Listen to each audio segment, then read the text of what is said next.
Y esto de la mañana siguiente, la semana siguiente, ¿no? Esos tiempos de reflexión, claro, semana diferente, porque uno decía, bueno, vamos a reflexionar qué fue lo que pasó, pero Vázquez realmente está entusiasmado y Vázquez a las 48 horas presentó el gabinete. Y así vamos, ¿no? Venimos corriendo. Mi co-conductor favorito, Alejandro Sánchez, muy buenos días. Muy buenos días, Yo Cristina. le ¿Cómo puse estamos? presidente también ¿Eh? porque, ¿no? Bueno, sí, esperemos que el 15 de febrero se concrete y seamos presidente de la Cámara. Digo, para aclarar, en estos tiempos hay que aclarar siempre a qué nos referimos. Veo que están los ánimos un poco caldeados, hay muchos queriendo ser presidentes, pero Sí, por sí, suerte el pueblo uruguayo eligió uno solo. el tema de presidente es tremendo, ¿no? Todo el mundo quiere ser presidente, pero estábamos hablando fuera de micrófono y viene bien que lo hagamos, que una de las palabras más repetidas durante toda la campaña, porque fue así, fue mayorías, ¿no? Y la interpretación que se le da en todo tipo de situación a la palabra mayorías es complicada. Sí, a ver, se ha construido una idea que incluso llegó a tener algunos argumentos bastante raros de escuchar, Raro, sí, ¿no? sí. Porque alguno decía, hasta tenemos que sacarle la mayoría del Frente Amplio para cuidar al Frente Amplio. Yo recuerdo que una... Esto es la segunda vuelta. Sí, sí, Hay sí, que sí. votar para que la Rañaga sea vicepresidente y Exactamente. entonces, no, no, Pero eso entonces, pero era... se había construido una idea de que al Frente Amplio le hacía bien no tener Ujú. mayorías, y entonces le estaban pidiendo a la gente que no le diera mayorías al Frente Amplio para cuidarlo. Una cosa bastante rara. Yo diría, lo de las mayorías se ha construido como una idea, me parece que de las más... Si hay alguna idea antidemocrática es la que se estableció en este país y se quiso construir en contra de las mayorías. Claro, porque además es la ciudadanía quien decide las mayorías. Exactamente, Y no hay entonces... nadie que pueda frenar el voto ciudadano. Es... Por supuesto, es como decir a ver, en una democracia lo que tiene que existir es que todas las voces estén representadas, pero que se construya una mayoría, para que esa mayoría pueda gobernar y llevar adelante el programa que entiende que es el mejor programa para el país. Eso no quiere Claro, decir pero que no haya... ahí también exige, y ahora nos estamos dando cuenta, son cosas de la mañana siguiente, porque en el fervor de la campaña por ahí no recapacitábamos de estas cosas, Ujú. exige una posición muy responsable. Bueno, sí, sí, No, porque si hay mayorías para votar proyectos, ahí tiene que haber una oposición muy responsable, muy innovadora, muy creativa, ¿no? Para decir, bueno, yo acompaño y aporto. ujú. No me quejo, acompaño y aporto. Sí, a ver, eh, yo creo que Después dice necesitamos Ricardo tener... Pose que yo tengo el manual para la ¿Vos oposición. tenés el manual para la oposición? Bueno. Y bueno, capaz que les hace falta un manual porque la verdad que no han tenido grandes dificultades para hacer una oposición constructiva y propositiva, sino que todo lo contrario, en realidad se definen ya por el primer, por oponerse a, y su construcción política es primero estar en contra y Ujú. después ver cómo apoyan. Si es que apoyan, Y o después básicamente, apoyan y capaz que se van, como en la genera, ley claro, de minería de gran porte, generalmente ¿no? lo que hacen son apoyos generales, que lo que hacen es tratar de poder construir luego un discurso, decir yo aprobé esto, Yo voté. pero Ujú. los artículos medulares, porque una ley uno la puede votar en general, en la votación en general, si no vota los artículos que componen la ley y hay algunos artículos que son esenciales, difícilmente se puede aplicar. Entonces en realidad lo que estoy haciendo simplemente es una postura para decir, bueno, yo con esto estoy de acuerdo, para no tener un costo electoral en la población, pero en definitiva después no doy los instrumentos necesarios para que se pueda aplicar. Esas verdades a medias que quizás escuchamos en campaña también. Sí, está Yo llena, voté. eso está lleno. Y hay una dificultad enorme incluso en este caso. Usted fíjese que en la Cámara de Diputados, para poner un ejemplo bien concreto y real, además, Ujú. hay Sí. unas enormes dificultades para implementar el voto electrónico, ¿no? Ya están comprados los aparatos, bueno, hay toda una Ya es discusión. viejo esto, Esto ¿no? es Esto es viejo. viejísimo. Pero ¿cuál es el efecto? ¿Cuál es la negativa que hay, más allá del fuego de artificios, de esto, de lo otro, que se puede modificar el reglamento? La Cámara define su propio reglamento, por tanto en Ujú. realidad eso no sería un problema. El gran centro de por qué estar en contra del voto electrónico es porque la ciudadanía va a tener derecho, a partir de la existencia del voto electrónico, a saber dos cosas fundamentales. La primera de ellas es cuántos legisladores hay en sala cuando se tratan los proyectos Ah, de ley. ese es todo un tema. ¿No? Ese es todo un tema. Y hay fotografías que lo demuestran. Exacto, porque usted sabe que hoy el sistema de la Cámara es un sistema muy perverso, donde un legislador entra 2 minutos a sala Da y la voltereta. da la voltereta, saluda al funcionario que está pasando lista Ujú. y queda presente por toda la sesión. Sí, tal Entonces me cual. parece que eso, primero uno va a saber que en el horario de sesiones cuántos legisladores están presentes y quiénes son. El segundo componente fuerte del voto electrónico, y es en el que se generan a su vez más oposición para que se pueda aplicar, es justamente que el voto electrónico va a establecer claramente qué legislador votó qué ley y qué artículo. Entonces se acaba la discusión, esta que nos quisieron instalar de algunos que no votó presencialmente. ¿Usted se acuerda? La esposa de un candidato a presidente decía, no, él votó pero no presencialmente. La famosa Loli. Exactamente. Bueno, se acaba eso, se acaba esa discusión, porque se ve claramente, cualquier ciudadano va a poder ver ante una ley cuál fue el tratamiento en la Cámara, qué legislador votó por esa ley. Incluso esto nos va a permitir tener a partir de la Cámara, la página web del Parlamento, saber qué es lo que dijo cada legislador sobre ese artículo. Y por tanto yo creo que le agrega mucha transparencia y mucha claridad a esta discusión de si efectivamente hay una oposición propositiva o no, y si efectivamente hay diálogo en el Parlamento o no, y si efectivamente se está votando qué cosa o qué cosa no. Y hay... Digámoslo que hay momentos, y de repente esto es como muy llegar hasta el final de la línea, pero que hay momentos donde los legisladores del Frente Amplio no podían salir al baño, porque tenían que mantener el quórum. Bueno, yo te diré que una de las tareas más, a mí me toca ser coordinador del Frente ahora, de las más difíciles es la de mantener el quórum y tratar de que nuestros 50 legisladores estén en sala. De hecho, ahora que estamos en receso parlamentario, una de las preocupaciones que tenemos para poder sesionar, y tenemos proyectos de ley importantes que debemos aprobar, es justamente que tenemos que levantar el receso, y para eso precisamos tener una mayoría para levantar el receso, y generalmente la oposición no da esos votos para poder levantar el receso, y por tanto el Frente Amplio tiene que hacer un esfuerzo importante de tener sus 50 legisladores en sala sin que se puedan mover, y muchas veces, como tú decías, en varias ocasiones en leyes muy importantes, el quórum lo estaba sosteniendo el Frente Amplio, y a veces uno no puede ni siquiera ir al baño porque si no la Cámara se queda sin quórum. Hay fotos de bancadas vacías con los almohadones puestos en los asientos y la silla cerrada. Esa es una realidad política que yo creo que hay que agregarle mucha más transparencia al Parlamento para que el ciudadano pueda ver y para que el ciudadano conozca qué es lo que hace su representante. Y más los legisladores del interior, que muchas veces cuando llegan los legisladores del interior dicen, no, yo aprobé estas cosas. A mí me ha pasado, Cristina, de estar en algún debate y algún legislador decirme que había votado algo que yo sabía que no había votado. Claro. Porque yo había trabajado en ese proyecto de ley, porque habíamos defendido ese las proyecto rendiciones de cuentas, bueno, la ley de presupuesto y rendición. Había gente que faltaba y sin embargo salía, daba declaraciones, pasan las comisiones, escuchan a un ministro, a la mitad de las explicaciones del ministro se retiran de sala a dar declaraciones y no vuelven. Sí, nos ha pasado sistemáticamente con los llamados a sala de los ministros, donde generalmente los llamados a sala de los ministros son interpelaciones que se hacen a partir de algunos artículos periodísticos de la prensa, como la última interpelación que se hizo ahora en la comisión permanente, donde incluso Pedro Bordaberry decía que tenía un estudio exhaustivo y en profundidad sobre la situación de ANCAP, y cuando nos encontramos en la llegada a la comisión permanente con el ministro y con las autoridades de ANCAP, lo que recibimos fue una lectura de los artículos de búsqueda. Bueno, eso más vale también que lo ponga que en el periodo de comisiones investigadoras también las pruebas que los legisladores ponen sobre la mesa tienen que ver con recortes de noticias y en definitiva es lo que no avala, ¿no?, a propiciar una investigación a partir de... No, bueno, claro, porque si en realidad a mí me construyen una realidad periodística que dicen qué fuentes dicen tal cosa, pero no hay posibilidades de poder encontrar esa fuente, ni de conocer de dónde surge esa información, ni de tener documentación que permita eso, entonces en realidad lo que sucede es que la comisión investigadora no es una comisión investigadora porque no hay mérito para investigar, sino lo que es un gran circo político, un gran circo para decir cosas generales y que no tienen nada de fundamento, y entonces termina siendo un escenario que a mí me parece que empobrece la democracia. Pero ¿cuánto titular trae? No, por supuesto. ¿Cuánto titular ha traído? Esta es la discusión como la pelea que se da sistemáticamente por quién llama más ministros al Parlamento, porque cuando un legislador de la oposición llama a un ministro, después tiene una serie de titulares, una serie de notas aseguradas. Las transmisiones en vivo del Parlamento, que muchísimos, las están... de alguna forma están manteniendo la tribuna a sus electores. Pero mirá qué temporada de receso, ¿no? Esta que es de elecciones, que fue de campaña electoral, donde no se llamó a ministros. La anterior, si no me equivoco, llamaron a todos los ministros. Bueno, te voy a tener que enmendar la plana, porque tenemos 2 llamados a ministros en la comisión permanente. Sí, bueno, pero es poco para lo que ha sido durante estos 4 años. Pero no les des ideas, Cristina, por favor, que nos van a citar a más ministros todavía. Capaz que hasta se le ocurre citar los ministros del gabinete de Vázquez antes de que asuman.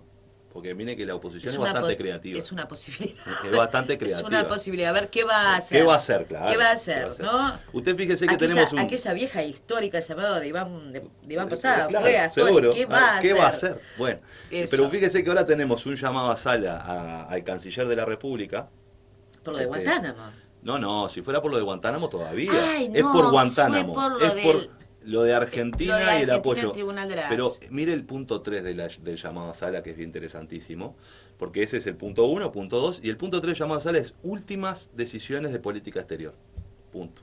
Abierto a O la sea, discusión. podemos empezar a hablar del 2004 para acá, ¿no? O sea, es como, bueno, hable de lo que quiera, y si quiere hable del universo y sus alrededores. Juntémonos un ratito. Exacto, tenemos ganas de ver a Almagro. Yo creo que Decí que suerte que a Almagro le gusta, ¿no? Le gusta sí, el debate, le gusta a yo Almagro. creo que en el no, fondo no. la oposición lo quiere a Almagro, porque por eso siempre lo llama al Parlamento, pero lo quieren ver, quieren hablar Sí, con él. por sobre todas las cosas, el amigo Garino, que en las actas Ah. taquigráficas le ha dejado cada concierto a Almagro, que son de... Espectaculares. algún día los vamos a tener que traer todos, ¿no?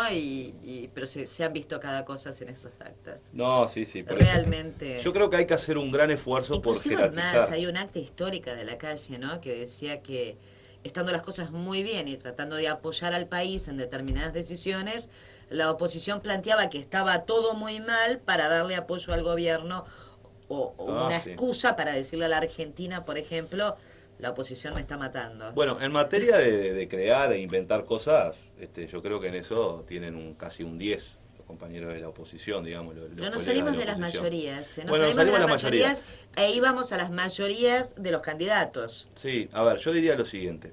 El Partido Nacional estableció como muy malo, el Partido Nacional, no solo el Partido Nacional, porque yo creo que hubo un fuerte componente de sectores, algunos que se autodenominan de izquierda, como Discurso el Partido compartido. Independiente, de la otra izquierda, que también planteaba la inconveniencia de las mayorías y se construyó toda una teoría en contra de las mayorías parlamentarias y que no es posible tener mayorías parlamentarias. Cuando desde en un cuadro de fútbol hasta en cualquier organización tiene que haber una mayoría. Uno discute sobre una propuesta, sobre un tema, pero llega un momento que tiene que resolver. ¿Y cómo resuelve? Y bueno, resuelve porque hay una mayoría y una minoría, evidentemente. Y eso entonces, la existencia de mayorías es la existencia misma de la democracia. ¿O qué nos estamos proponiendo? Que gobiernen las minorías, que gobiernen quienes no tienen los votos. Comisión de uno, decía Damiani, ¿no? Exactamente. Una cosa así. Entonces me parece que esas cosas son bastante complicadas. ¿Pero qué es lo que sucedió? Bueno, yo creo que la gente entendió de que había que darle mayoría a los cambios, porque lo que estaba en juego efectivamente era si había mayorías para los cambios o mayoría contra los cambios. Y ese era el objetivo. Y entonces nos decía la oposición que, bueno, había que pelear por las mayorías. Cuando en octubre el pueblo uruguayo decidió que hubiera mayorías por los cambios y no contra los cambios, y ahora teníamos que elegir presidente, nuevamente el Partido Nacional empezaba a instalar la idea de las mayorías nuevamente. O sea, no discutían sobre el presidente, discutían sobre las mayorías nuevamente, entonces era así, teníamos que tener de presidente de la Asamblea General a Guapo o teníamos que tener de presidente de la Asamblea General a Raúl Sendic.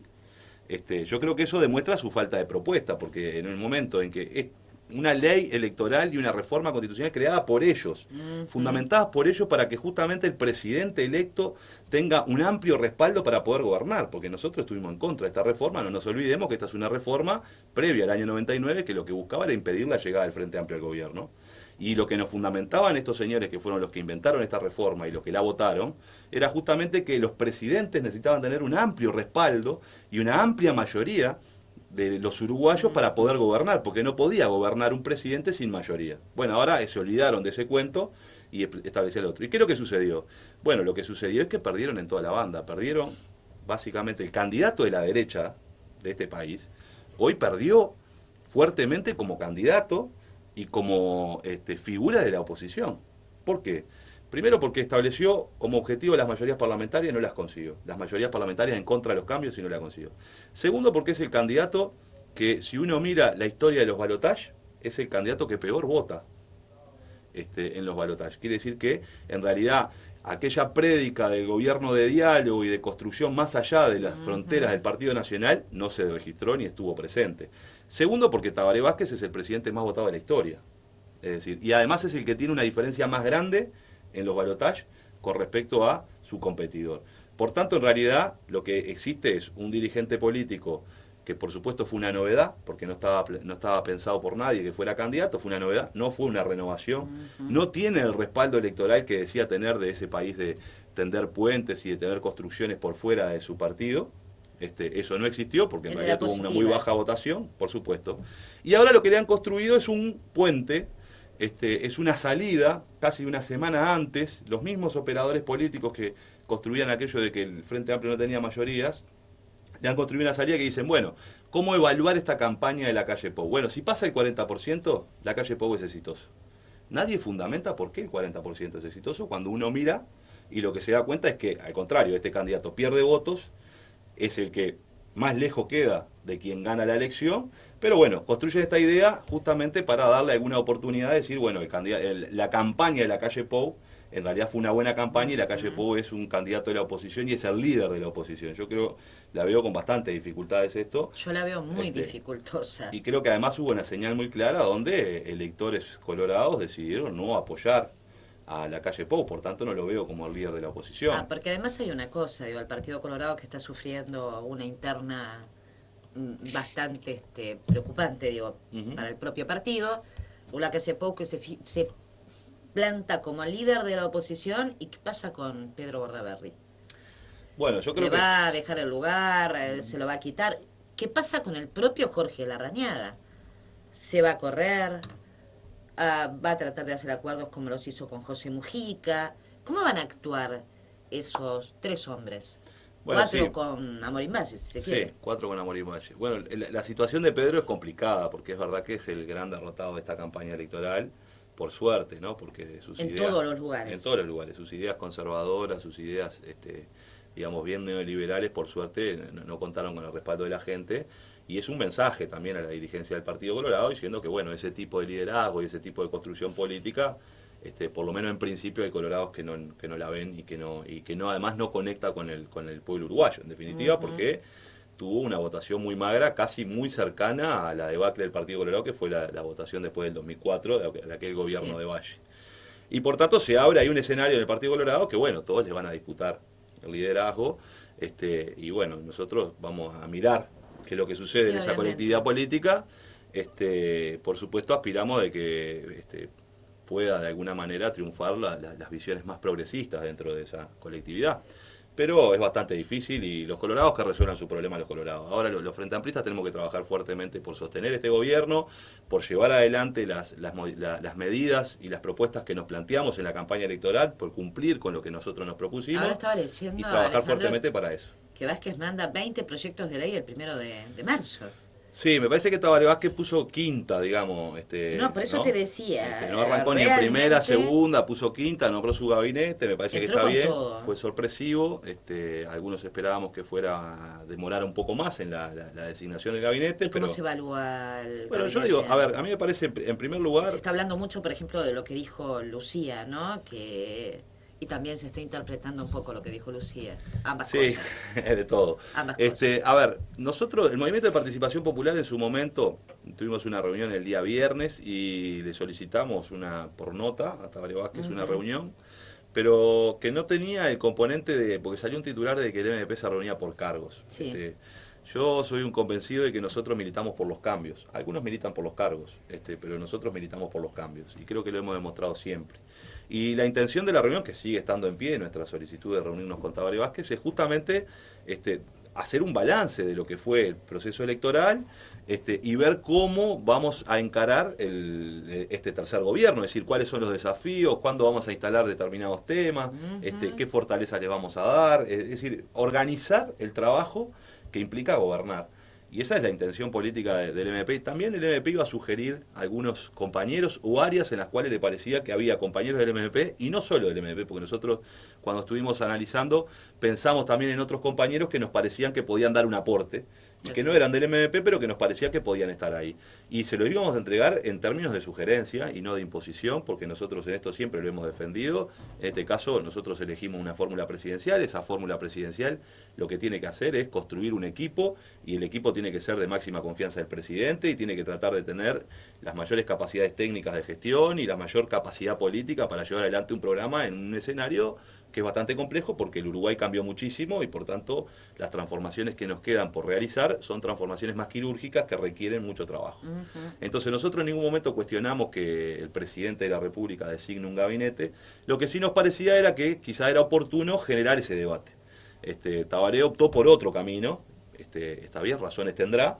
Nosotros igual hemos dicho que mantenemos la necesidad de tener esa reunión, porque la idea no era solo hablar del gabinete, sino hablar de otras cosas y hablar de los temas que se vienen. Y nos interesa mantener esa reunión. Así que en términos generales eso. En términos del gabinete, bueno, el Movimiento de Participación Popular, bueno, lo conocimos todo, hasta ahora no ha habido una reunión del Ejecutivo Nacional para evaluar. Yo creo que evidentemente el gabinete combina tres cosas, si se quiere, combina continuidad de la política del gobierno actual, porque continúan, por lo menos en 4 ministerios, los mismos equipos de gobierno en áreas bastante sensibles, como es la defensa, la seguridad. Bueno, tú estabas hablando recién con la ministra Quechichán, que ha hecho un enorme trabajo en el tema turismo. Y antes con Jorge Menéndez, que hablaba de los desafíos de la defensa ante los nuevos escenarios, y por tanto me parece que ahí hay una continuidad de las políticas del gobierno de Mujica, o sea, de la continuidad del equipo que venía trabajando. Acá el titular de la República, Mujica, dice, con Tabaré vamos a tener una comunión muy grande. Sí, por supuesto. Entonces, no podía ser de otra manera. Claro, entonces por ahí hay un camino, luego hay una opción, de alguna manera la otra decisión de Tabaré es poner gente de su confianza que ha tenido probada experiencia en la gestión, que me parece que es muy bueno. Es decir, yo creo que en este caso, y esto es muy personal, Tabaré optó por la experiencia y de alguna manera buscó justamente construir un gabinete con mucha experiencia de gestión y con mucha experiencia de trabajo político, ¿no? Con mucha confianza él también. Y con mucha confianza de él, evidentemente. Capaz que se perdió un poco una oportunidad de construir un gabinete un poco más renovador y buscar un poco más de recambio generacional. Sí, es una de las críticas que hemos escuchado. Pero bueno, yo creo que tiempo al tiempo existen una cantidad enorme de funciones de gobierno y de tareas para el gobierno en la cual se puede trabajar para que haya justamente ese proceso de recambio generacional y de renovación. Y de todas maneras me parece que igual es un gabinete frente amplista que nosotros tenemos absoluto respaldo y absoluta confianza. ¿Te llamó la atención, por ejemplo, los dos nombres que todo el mundo habla hoy por hoy, ¿no? Nin Novoa y María Julia Muñoz en educación? Y ya hay gremios que están haciendo declaraciones, creo que antes de saber cuál va a ser la posición. Yo creo que uno le sorprende porque a María Julia uno la ha visto siempre batallando en los temas de salud, y que ahora esté al frente de la cartera de Educación y Cultura puede sorprender. ¿Dónde hay que batallar? Bueno, por eso, pero me parece que ese es el otro elemento, es decir, yo creo que María Julia, recordemos que tiene una capacidad de conducción y de gestión muy fuerte. Fue la secretaria general en momentos muy duros de la Intendencia Municipal de Montevideo. Sí. Llevó adelante una de las reformas bien importantes que implicaba confrontación y bastante esfuerzo para llevarla, que era la reforma de la salud, con una serie de gremios y de corporaciones y de empresas. Y de alguna manera me parece que la señal que está dando Tabaré Vázquez en este caso es de poner una persona muy firme, muy fuerte, y un tractor para impulsar algunos proyectos importantes a nivel educativo, que todos hemos dicho que el gran desafío es la educación y tratar de que los recursos que estamos invirtiendo en la educación y que nos hemos comprometido que aumenten esos recursos, sean utilizados de la manera más eficiente posible. Y por tanto me parece que en eso optó Tabaré justamente por darle a una de las personas de su confianza y una compañera frente amplista que ha demostrado solvencia para poder gestionar. Y fortaleza, sí. Es brava María Julia. Fortaleza. Ahora, es brava. Yo pregunto, ¿no?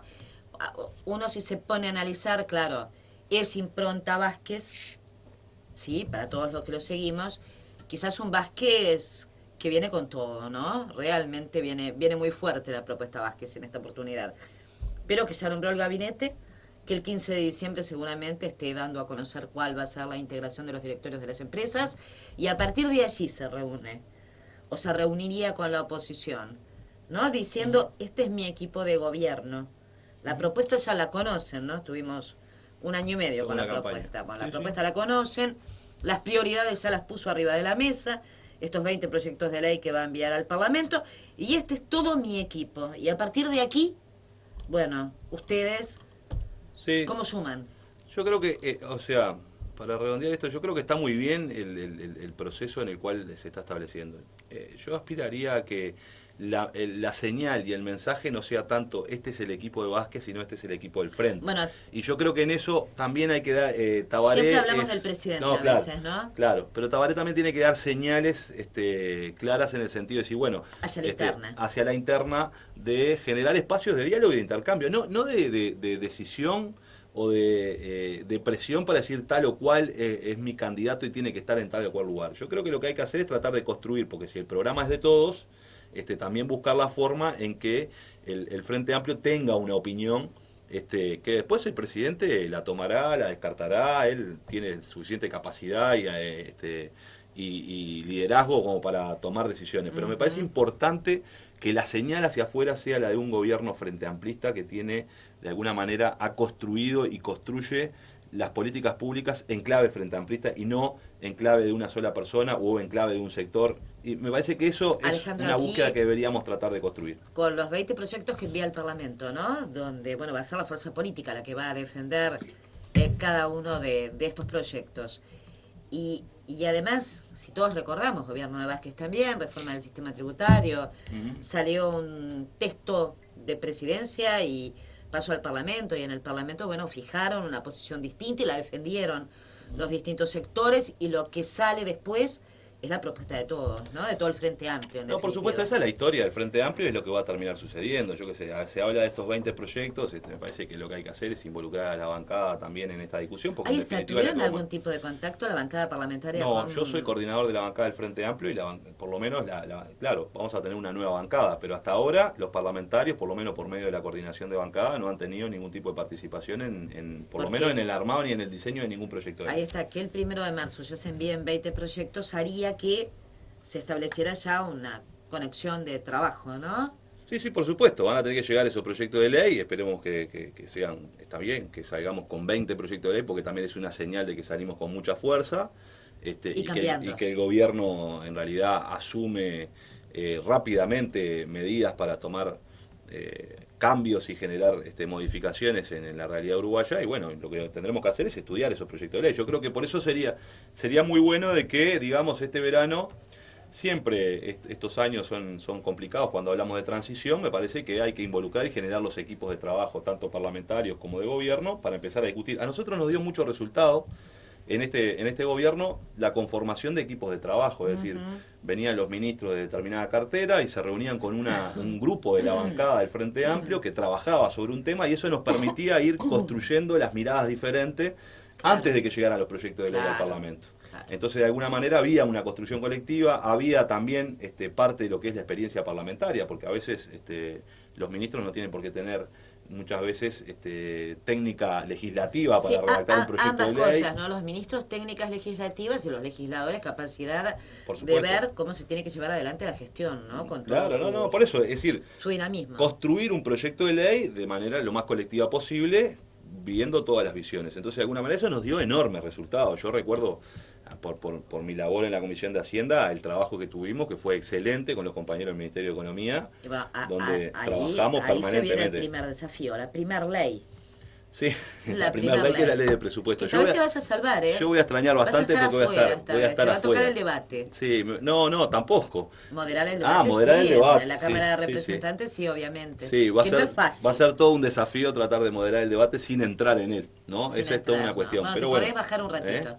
De vez en cuando te podés bajar un ratito y pasar a la vicepresidencia y hablar un poco abajo. Pero sí, en esta oportunidad yo no voy a estar en la discusión del presupuesto quinquenal porque, bueno, me toca asumir la presidencia de la Cámara, así que por tanto no voy a estar trabajando fuertemente en la comisión. Te va a costar, te va a costar. Me va a costar bastante, pero hay un equipo grande de compañeros y del Frente Amplio en general. Yo creo que más o menos la Comisión de Hacienda y de Presupuesto va a estar, más allá de que hay algunos compañeros que no fueron reelectos, pero va a estar más o menos con los mismos integrantes. Se sumarán algunos otros compañeros nuevos que le van a dar, creo que mucha más fuerza también al trabajo ahí, pero nosotros logramos construir un equipo de trabajo maravilloso con los compañeros de Hacienda y Presupuesto, y donde, claro, a veces teníamos diferencias y conflictos, pero lo que hacíamos era ponerlo arriba de las mesas y dialogar. Además, cuando tenés muchas leyes de presupuesto, también te toca ver cómo se trabaja, y en realidad los tratamientos fueron, en la medida que pasaron los años de este gobierno, cada vez más dinámicos. No, sin lugar a dudas, y yo tengo la verdad el mejor de los conceptos por el equipo de trabajo del Ministerio de Economía,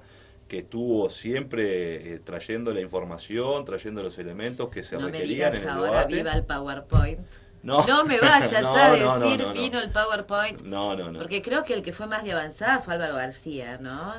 Vos estabas cuando ese... Sí, estaba ahí. Que cambió los largos de Astori por algo más. Por algo más dinámico, sí. Igual ahora tenemos algunas. Claro.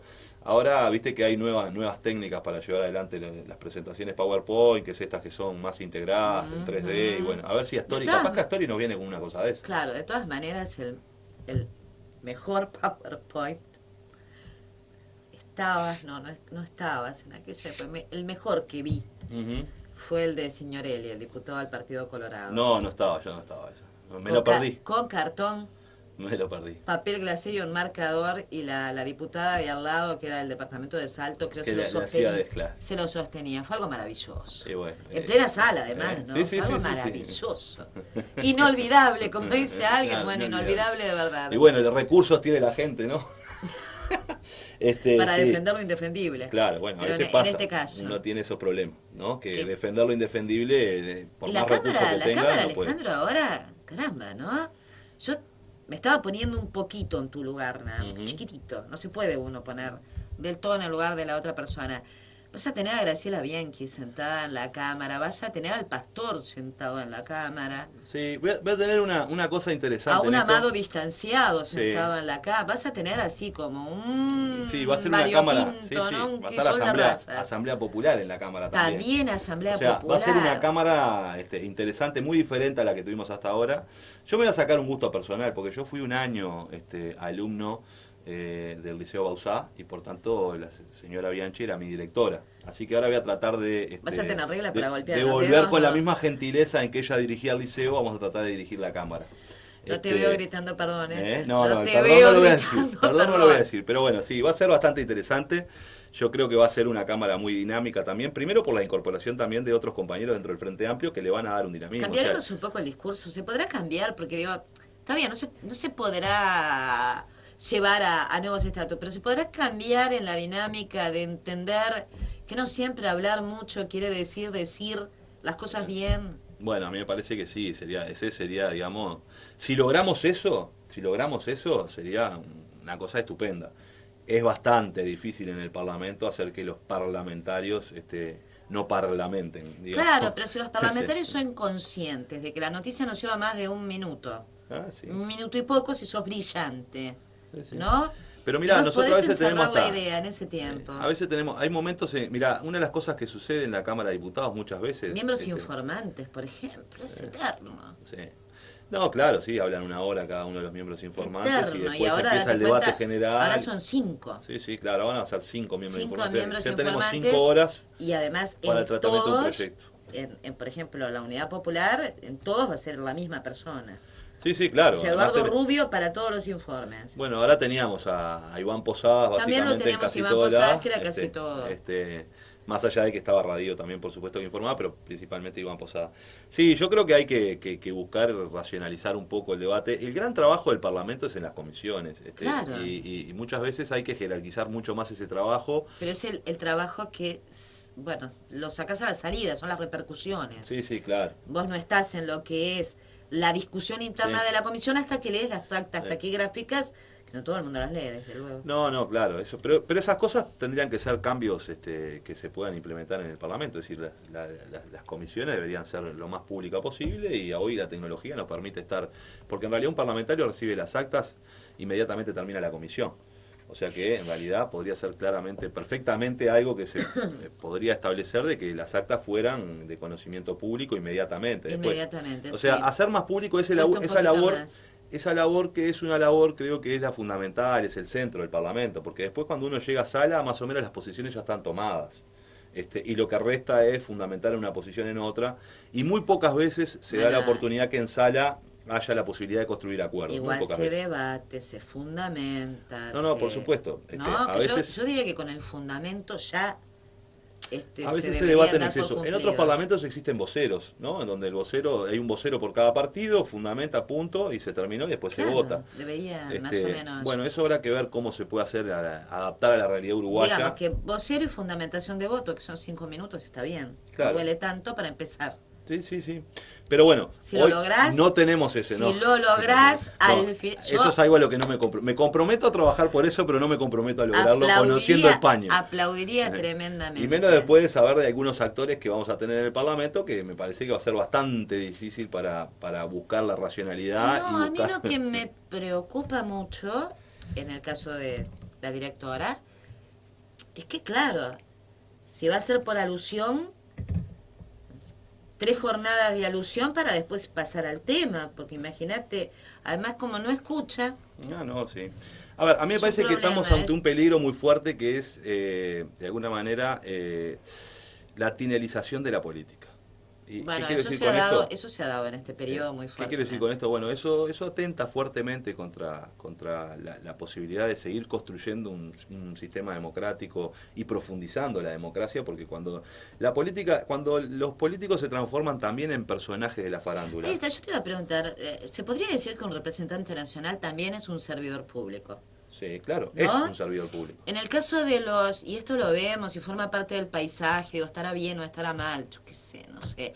A mí me causa mala impresión, Ujú. honestamente, no es una cosa que me guste y uno la ve reiteradamente. Y es como, cuando llega un legislador suplente del interior, el día que entra se trae todas las cámaras de su departamento, todas las cámaras de televisión, los canales locales, el fotógrafo le saca fotos, no, hay toda una cosa Ujú. especial para ese señor que va a hacer uso en la media hora previa o va a presentar un proyecto de ley que seguramente quede en los rincones porque lo presentó el día que entró. Ujú.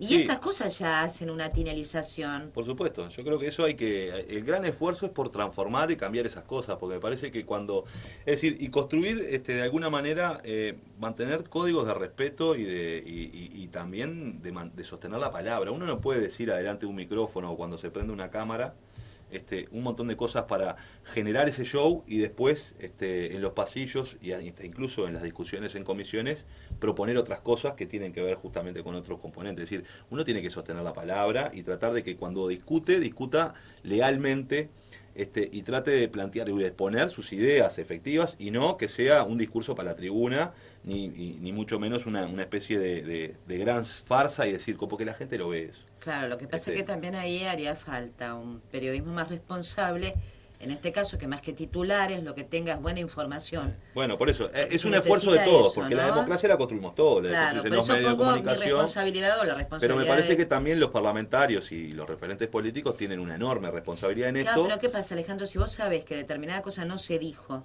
Ujú. no se la podés decir a un periodista.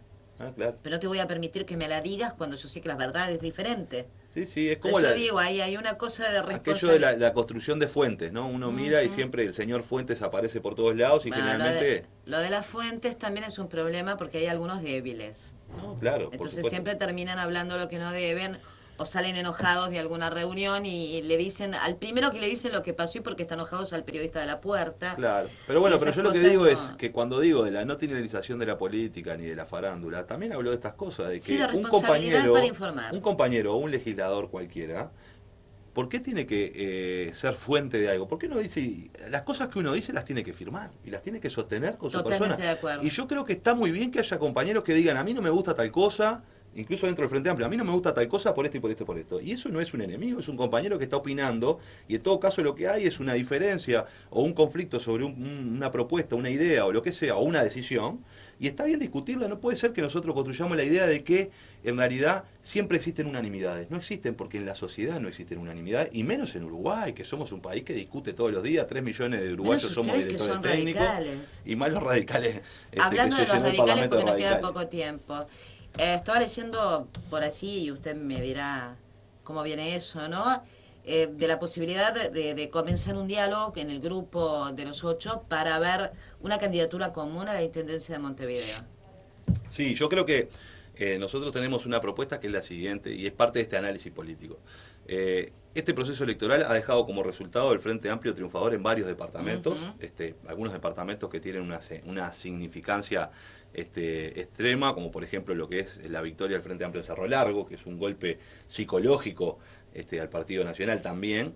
En los bastiones. En los bastiones de ellos, ¿verdad? Y el Frente Amplio logró salir airoso teniendo más votos de los que tuvo incluso en el 2010 y por tanto han permitido de alguna manera un respaldo mayor del Frente Amplio. Ahora bien, en Montevideo, en el caso de Montevideo y en las elecciones municipales tenemos un escenario que es el siguiente. Tenemos el experimento de la oposición. El experimento de la oposición ha sido el partido de la concertación, ¿no? El partido rosado del que siempre hablamos. Ujú. Y ese es un experimento de que lo llevan adelante y la estrategia es llevarlo adelante en Montevideo, porque justamente es uno de los bastiones del frente. Ahora en este caso Montevideo es el bastión de la izquierda. Y de alguna manera lo que están tratando es de ensayar una experiencia para ver si esa experiencia les permite esa confluencia de los partidos tradicionales. Y creo que van a hacer. La discusión que se viene hacia el futuro es si los partidos tradicionales se presentan juntos o siguen manteniendo esa idea de las diferencias y los matices entre blancos y colorados. Cosa que nosotros sabemos que siempre votan juntos y defienden los mismos intereses. Pero tienen un problema, que no logran convencer a sus militantes, que no logran convencer a sus votantes de presentarse en conjunto. Por tanto, la experiencia es en Montevideo, y si el Partido de la Concertación tiene un buen resultado, será una experiencia a replicar en otros departamentos e incluso a nivel nacional en el 2019. Entonces, de alguna manera, el Frente Amplio se enfrenta a un enorme desafío, que es enfrentar este experimento, y le tenemos que dar una, y lo quiero decir lo voy a decir como me sale, que es una paliza tremenda. En Montevideo le tenemos que dar al partido de la oposición, el partido de la Concertación, y el Frente Amplio tiene que ganar la Intendencia, porque además tiene 25 años de gobierno. Yo lo he dicho muchas veces, salí a festejar con 9 años con mi viejo porque había ganado Tabaré Vázquez la Intendencia, y por tanto soy hijo de los gobiernos Frente Amplista, como muchos de los que van a votar ahora son hijos de los gobiernos Frente Amplista y no conocen otras administraciones. Entonces, estos dos componentes le generan un desafío al Frente Amplio, que tiene que renovar su propuesta de ciudad. Porque además la izquierda llegó al gobierno departamental y teníamos gobiernos de orientación de derecha y neoliberales en el gobierno nacional, y por tanto tenía que demostrar una forma de gobernar y unas políticas diferentes. Hoy, cuando tenemos gobiernos del mismo signo, en este caso, por supuesto, y además es un gobierno que es un Estado presente, que se hace cargo de la salud, que se hace cargo de la educación, que se hace cargo del bienestar de los ciudadanos, que se hace cargo de las políticas públicas, evidentemente la Intendencia de Montevideo tiene que cambiar su rol. Esto no quiere decir que deje de hacer las cosas que está haciendo, sino que debe cambiar el rol que tiene, porque ya tiene un gobierno y un Estado que se hace cargo. Antes tenía un Estado presidente. Entonces, eso no quiere decir dejar de hacer las cosas que hacemos. Entonces necesitamos renovar la propuesta en términos programáticos. Pero además necesitamos presentarnos también de manera conjunta en una serie de compañeros y construir la multiplicidad de candidaturas, que esto es algo muy discutido para la izquierda, y nosotros nos parece que... Para la izquierda en Montevideo, no en el interior del Claro, para la país. izquierda en Montevideo. Históricamente nos hemos presentado con candidato único, y nosotros somos convencidos de que hay que presentarse con múltiples candidaturas. ¿Por qué? Porque eso le aporta diferentes sensibilidades para que la gente pueda elegir también, y que no genere aquel proceso de que parece que, o aquella frase que se dijo bastante muy mala, lo de la heladera, de que el Frente Amplio pone una heladera y gana. Yo de creo todas que hay que maneras, también creo que hay alguna sensibilidad que quedó por allí y que está bueno sanarla, ¿no? Bueno, no, sin si lugar se a tiene la dudas. oportunidad.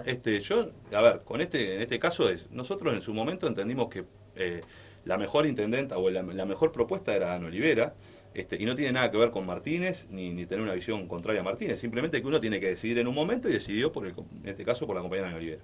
Nosotros entendemos que hoy el Frente Amplio no hay condiciones para elegir un candidato único. No sería oportuno, ni sería bueno presentarse con un candidato único, sino que creemos que hay que abrir. Porque además la experiencia nos ha demostrado que cada vez que el Frente Amplio da una oferta múltiple y los frente amplistas pueden decidir, es mucho mejor, y ha construido mucho mejor política y muchas mejores decisiones, como en la presidencia del Frente Amplio, como ahora los candidatos a presidente. Entonces me parece que eso es muy bueno y hay que desarrollarlo. ¿Qué es lo que pensamos nosotros? Bueno, sabemos que Martínez es una propuesta fuerte, en el sentido de que va a ser candidato a la Intendencia. De que está instalado. Está instalado y además quiere serlo, y está bien. Y lo ha venido diciendo durante mucho tiempo, de que él quiere ser intendente, y el Partido Socialista ha decidido impulsar la candidatura de Martínez, lo cual me parece muy bueno y saludable. Nosotros pensamos que el Grupo de los Ocho tiene que hacer su aporte. Tiene que hacer su aporte en ideas de programas, porque el programa va a ser único del Frente Amplio.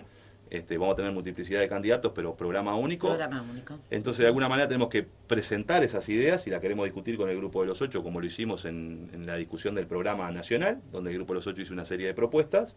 Y nos parece que el Grupo de los Ocho podría tener una expresión electoral, digamos, proponiendo un candidato. Y lo queremos conversar con los compañeros del Grupo de los Ocho, cómo ven esto, si hay que tener un candidato del Grupo de los Ocho, si hay otros candidatos. Hasta ahora han surgido algunos nombres. En la renovación, ¿no? Sí, bueno, traten de buscar de renovar y de generar que nuevas figuras salgan al ruedo, ¿no? De alguna manera. Lo cierto es que el MP hoy no tiene una definición, y esto es importante porque han habido trascendidos. Por supuesto hay compañeros que opinan que fulanito de tal puede ser un buen candidato, menganito. El MP hoy no tiene una posición de si tiene que tener un candidato del MPP. Lo que creemos es que el Grupo de los Ocho tiene que impulsar. Se ha hablado de Gabriel Otero y se ha hablado de ti. Sí. Hay compañeros que han opinado, y algunos dicen, bueno, me parece que el Pacha puede ser un buen candidato, me parece que Gabriel Otero puede ser un buen candidato. Pero nosotros no hemos decidido eso porque nos parece, primero, no podemos tomar una decisión de esa naturaleza cuando lo que nos estamos planteando es ir a hablar con el Grupo de los Ocho, a ver si entienden ellos el mismo análisis que nosotros, que el Grupo de los Ocho tiene que abrir una candidatura, Yo creo que sería saludable que el Grupo de los Ocho abriera una candidatura a la Intendencia. Ya está instalada la candidatura de Martínez, y poder tener un tercer candidato. Yo creo que hay que ir con 3 candidatos posiblemente, y existen espacios en el Frente Amplio para poder presentarlo. Así que nosotros Además no que definimos ningún nombre. venga de la mano de ustedes, la propuesta está bueno, porque en definitiva el éxito que ha tenido el movimiento de participación popular en esta elección, el respaldo que ha obtenido, y que sean ustedes los que de mano le vayan a decir a los otros, bueno, pero seguimos juntos a pesar de los resultados electorales que nos dieron mejor a nosotros, me parece que No, por supuesto, porque para nosotros afianza. la creación del Grupo de los Ocho no era una creación meramente electoral ni para el Congreso, sino que entendíamos No, pero de en que... su momento se dijo. Bueno, Y se llamó radicales y anexos. sí, sí, se ha planteado de esa manera, pero me parece que lo que hay acá es una coincidencia en una forma de ver las cosas. Hemos coincidido en impulsar algunas propuestas programáticas. Yo asumo que el Grupo de los Ocho, de alguna manera, tiene un tronco medio común, con una izquierda nacional que se plantea el desarrollo nacional, que tiene un proyecto y un modelo de desarrollo definido. De alguna manera, y con esto no quiero ofender a ninguno de los compañeros, porque hay gente de la vertiente artiguista, pero no nos olvidemos que los compañeros de la vertiente artiguista venían de la IDI, y la IDI se dividió, y por un lado surgió la vertiente artiguista y por otro lado el MPP. Es decir, hay una larga tradición. Bueno, y los compañeros de la CAP, ni que hablar, que eran compañeros que eran militantes del MPP. Es decir, hay una gran, digamos, coincidencia a lo largo de mucho tiempo, que desde mi punto de vista es un tronco común, es un tronco que nos aglutina, y que de alguna manera estamos tratando de construir eso que no es en contra de nadie, sino es a favor del Frente Amplio. Es a favor del Frente Amplio, y nosotros creemos que hay que tratar de proponer una candidatura, pero en esto ser muy responsable. Nosotros no podemos poner candidatos para que se peleen entre ellos. Tenemos que poner candidatos para que le aporten al Frente Amplio las posibilidades de ganar en buenas condiciones hacia mayo, y que además pongan todo su esfuerzo en la movilización y no en la pelea interna, y menos en la descalificación de compañeros. Todo lo contrario, hay que sumar. El gobierno de la próxima administración municipal tiene que ser un gobierno frente amplista, en clave frente amplista, que nos represente efectivamente a todos y que todos trabajemos por él, porque tiene enormes desafíos Montevideo para adelante, y yo creo que esos desafíos en su gran medida son políticos. Los montevideanos estamos enamorados de la ciudad, pero muchas veces estamos peleados con el gobierno, y eso se requiere de mucha política para poder resolverlo, y los desafíos que tiene Montevideo son gigantescos en cuanto a que el desarrollo ha impactado fuertemente en la ciudad de Montevideo, y lo vemos todos los días en el tránsito, lo vemos todos los días en las situaciones que se generan, y por tanto se necesita de un fuerte respaldo político para generar transformaciones en la ciudad que sean radicales. Ahora sí, transformaciones radicales que permitan justamente que los bienes públicos sean bienes públicos de acceso universal. Si nosotros no logramos tener un transporte público de calidad, eficiente y rápido, la gente no se va a bajar del auto, ni de la bicicleta, ni de la moto. Y entonces no se va a poder Colapsa transitar. ¿Sabes qué se me ocurrió ahora? Sí. No me podés dar ideas. Ahora, Es que a mí darme ideas es tremendo. es complicado. A mí me gustaría la semana que viene, y sin pensar en la conversación más fina, en ese diálogo que va a llevar a componer algo, reunir al Grupo de los Ocho. No lo reuní nunca al Grupo de los Ocho. Bueno, podría ser interesante, sí. ¿No? Y ver qué pensamos de todas las cosas. Y ahora estabas hablando y me estaba dando cuenta de que el 15 de febrero, ¿no?